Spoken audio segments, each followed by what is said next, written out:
I'm delighted to join all of you in this handing over ceremony. I'm proud to be here amongst you on my first official engagement for the year 2022. I believe that your prayers and well wishes on this occasion will go a long way in nation building through local initiatives such as that by the Operation Rural Millennium Youth Club. Our chief guest, the Minister for Employment, Firstly, Industrial Relations, and also Minister for Youth and Sports. we are all aware Parveen Bala. that the COVID-19 pandemic is still among us.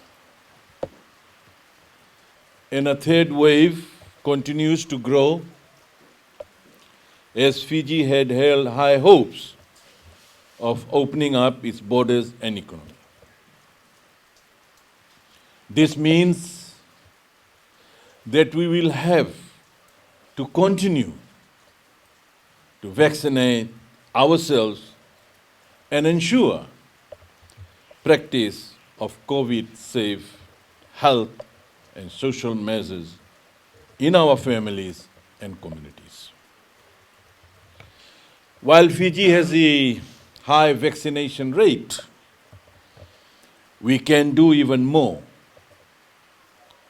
And we can continue to stop its spread by wearing masks, washing our hands with soap and water, and avoiding unnecessary gatherings and engaging in unsafe practices. We have done well in Fiji, and for this, we thank all of you who have abided by these safety measures. And I would like to urge all the youths who are gathered here to take this message back to your families and the wider community. We know you have a strong say in this regard. And I ask you that you use your influence in a responsible and safe manner. Please use the best medical advice and COVID-safe practices. And in Fiji, the Ministry of Health continues to provide this in the various forms of media. And their advice is based on reputable medical agencies and the World Health Organization. COVID will hit us even harder if we continue to believe in false news and fake postings online, especially on social media. Let us continue to be responsible and take responsibility for each other and ensure that all Fijians come out safe and in good health out of this pandemic. Ladies and gentlemen, brothers and sisters, speaking of fake news and irresponsible use of social media, the Honorable Prime Minister had to step up and counter such false news that he had left Fiji for New Zealand. All this when he is in Fiji, leading the nation through this third wave of the pandemic. This is exactly the time of fake news that leads to stress and causes unnecessary fear and panic among people. So I urge all of you, as we begin this new year, to resolve not to listen to fake news and rely on reliable and credible news source. Ladies, gentlemen, brothers and sisters, in my last official address at the handover ceremony for the Youth Farm Initiative program, I had spoken about the global challenges and how it affects local communities, especially when it comes to food security. I had then spoken to the youths of Koro village in Nalidi in a similar handing over ceremony to the one I had of us here. And I pointed out the central role of youths such as those from Koro village and here from your own village in achieving our goals for youth development. Even before the pandemic, food security has been a global issue. Government in the National Development Planning documents identify food security and the need to have more youth in this sector as a priority area. And this is exactly why we are reaching out to youth groups by providing materials and means for them to become productive contributors to the national food security. Food security means that above all, at the local level, like here in Ra and the surrounding villages, and at the district and provincial levels.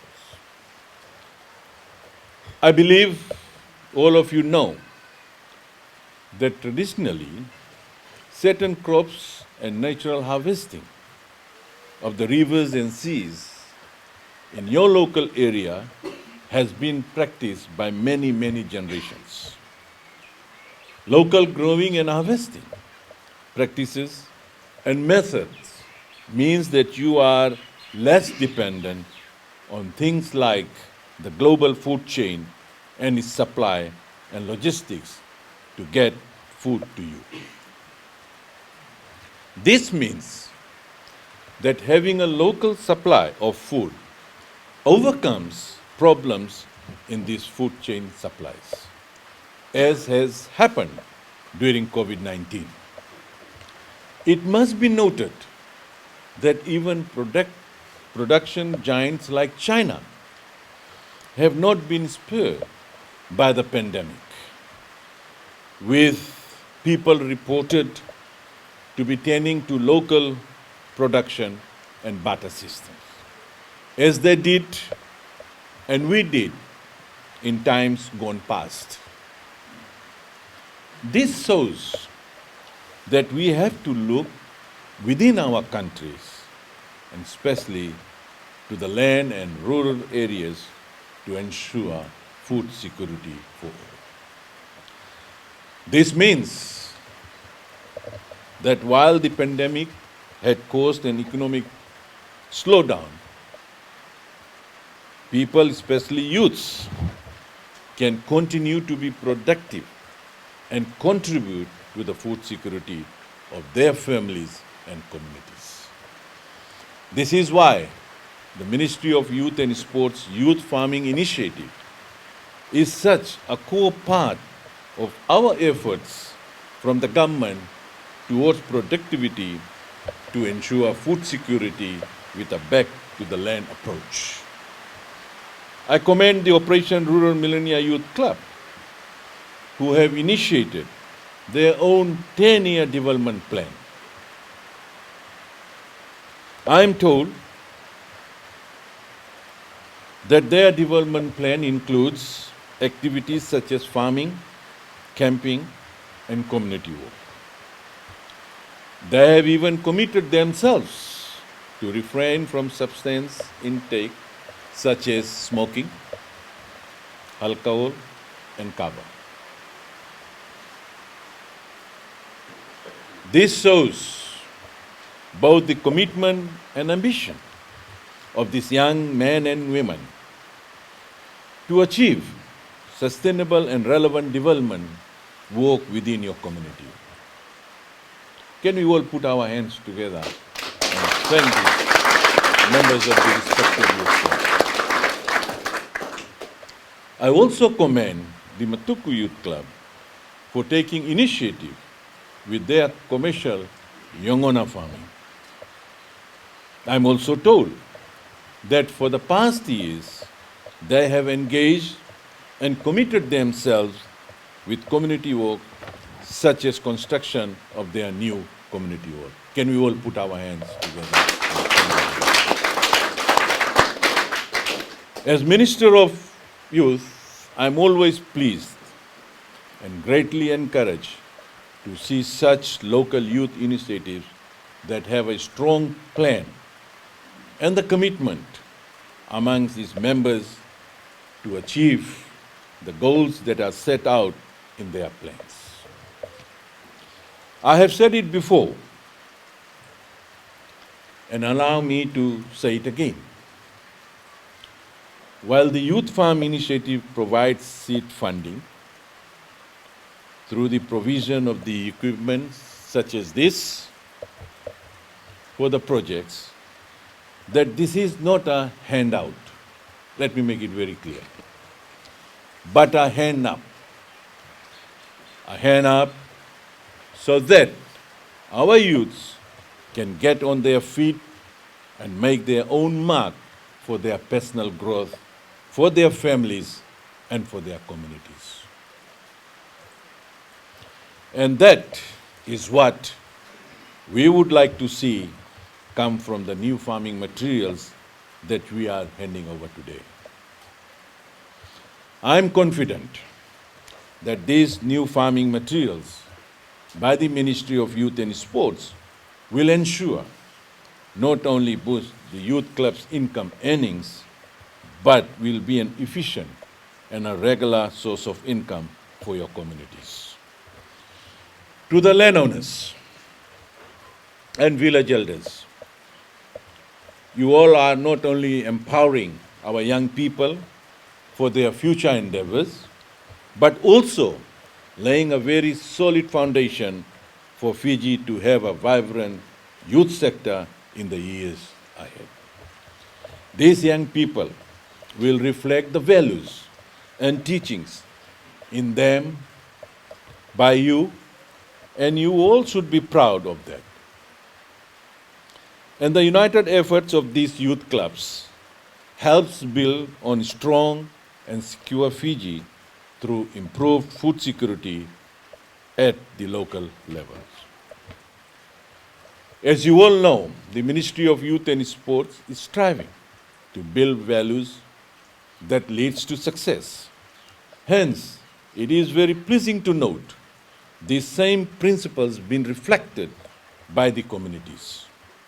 I am very proud of your achievements and initiatives as youths through your respective clubs. I firmly believe that you will all become responsible adults and move your communities towards a positive and secure future. It is therefore important that we continue to dedicate our efforts and support the government's initiative towards the nurturing of young people at all times. Dear youth, ladies and gentlemen, I look forward to your continued cooperation and unity for this project and for the future initiatives that may come your way. With these words, ladies and gentlemen, brothers and sisters, it is now my pleasure to officially hand over the grant under our Youth Farm Initiative program to the two youth clubs who are present here today. I wish you all a Happy New Year. Thank you and Binata.